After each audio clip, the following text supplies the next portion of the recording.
Hello friends, welcome to my YouTube channel. दोस्तों बहुत स्वागत है आपसे अपने YouTube channel Pritam Bhojpuri news में।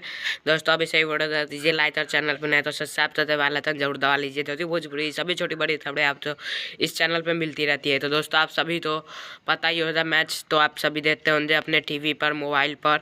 तो आप सभी तो पता होगा कि इंडिया वर्सेस ऑस्ट्रेलिया में मैच हो रही थी, लेकिन 35 साल के बाद तकरीबन कल इंडिया ने बहुत बड़ी जीत हासिल की है। और इसी के कारण भोजपुरी, हिंदी, अमिताभ बच्चन सभी बहुत सारी ढेर सारी बधाई दे रहे हैं इंडियन टीम तो। और खेसारी लाल यादव ने भी अपने फेसबुक अकाउंट पर पोस्ट किया है। पोस्ट आप अपने स्क्रीन पर देख सकते हैं। ऋषभ पंत और भी एक नाम लिखा है शेखर पंत, इन्हीं सब तो कॉन्ग्रेचुलेशन खेसारी लाल यादव ने कहा है और बहुत सारी मिलकर बधाई दी है। और भोजपुरी में बहुत कम लोग हैं जिन्होंने बधाई दी है।